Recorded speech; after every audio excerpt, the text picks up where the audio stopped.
Amahirwe n'umugisha kuri buri wese ukurikirana ibiganiro byacu bya buri munsi, ariko wowe udukurikiranye uri kwibaza ngo ese bimeze bite? Uyu munsi twabahitiyemo ahantu abanyarwanda bakunze ndetse n'abanyamahanga bageze bakumva batataha. Aha ni ahandi duhereye, ni ku Gisimenti. Iyi Gisimenti yakunzwe n'abantu batari bakenya nubwo twari mu bihe bigoye bya coronavirus, abantu bambara udupfukamunwa birinda amabwiriza uko agomba kugenda. Ariko hano byari ibyishimo ku banyarwanda ndetse n'abanyamahanga, kuko hagendaga buri umwe haza Burundi bakishima, ukabona ko ibyishimo byabo biri kugenda neza. Aha nk'uko mubibona ni amanywa nijoro Gisimenti yakoraga, ariko uri kwibaza ngo ese ko byari muri corona, mu mwaka wa corona, amafaranga yavaga hehe? Abanyarwanda bazi ubwenge baba barahishe mu mahembe nk'uko abanyarwanda ba kera babikoraga. Nk'uko mubibona abantu babaga bishimye banezerewe, bararyaga bakananywa, dore ko habaga hari ibyo kunywa byose, haba inganda zikora inzoga, yaba izo mu mahanga n'izo mu Rwanda. Abo bose babonye amafaranga, dore ko uyu muzungu abivuga, ari kuvuga ko u Rwanda rumeze neza, kandi aka kantu baba baratekerejeho ka Gisimenti ari ibintu byiza cyane. Ntako nabona nabivuga, ariko u Rwanda ni rwiza cyane, ndetse n'abanyamahanga natwe tuba twamanutse tukaza kureba uko bimeze n'uko biba bigenda. Nk'uko muri kubibona, natwe turakomeje mu rugendo twabateganirije, aho ntabwo twava ku Gisimenti tutabagejeje ku nzu iberamo imikino. Aha ni Beka Arena, cyangwa se inzu yitwa Kigali Arena. Aho ngaho naho turahavuye, tugiye kubereka hamwe mu banyarwanda bakunda bashaka kujya.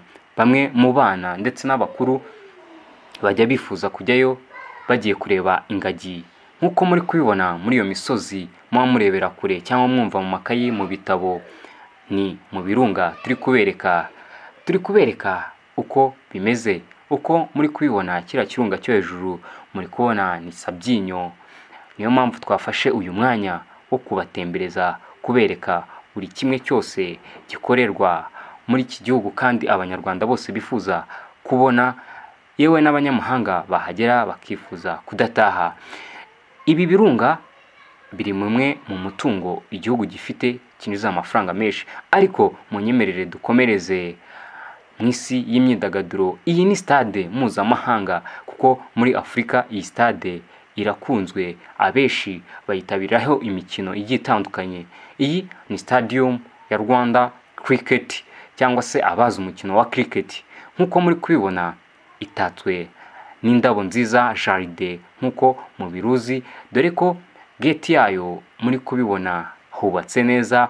Abantu benshi baza kwifotoreza bitewe n'uburyo hatatse ndetse n'indabo n'uburyo hubatse. Iyi ni stade yo mu Rwanda mpuzamahanga y'umukino wa cricket, ikaba iherereye i Gahanga muri Kicukiro. Muri kubibona neza uko biri, niyo mpamvu natwe nk'ijisho rya kamera tuba twahabagereye kugira ngo musobanukirwe buri kimwe. Niyo mpamvu tugiye kubatembereza kuri iyi stade. Muri kubibona harimo abantu bari gukora ikibuga, bagitunganya buri munsi uko bwije n'uko bukeye, bitewe n'uko iki kibuga cyakiraho abantu bagiye batandukanye, abanyamahanga ndetse n'abanyarwanda.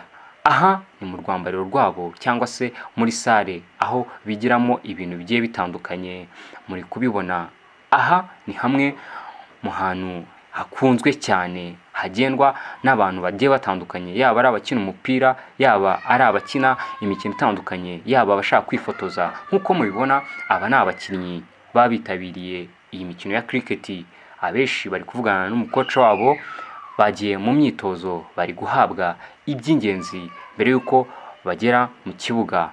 Aha n'ahandi ni Gahanga turi, dore ko iki kiganiro kiri kubereka bimwe mu bintu abanyarwanda bakunze, yewe n'abanyamahanga bagera bakumva batataha.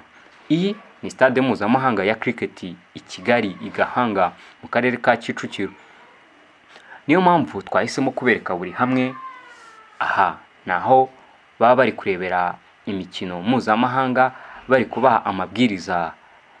Reka tugaruke mu kibuga. Ni ikibuga kinini, ni stade nini kuko yemerewe kwakira amarushanwa mpuzamahanga yaba ibihugu byo muri Afurika ndetse n'i Burayi.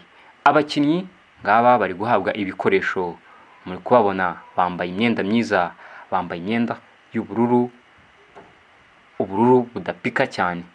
Abenshi bari kwibaza ngo nawe utari uhazi, bari kwibaza ngo aha ni hehe. Iyi ni ikipe y'igihugu ikina umukino wa cricket.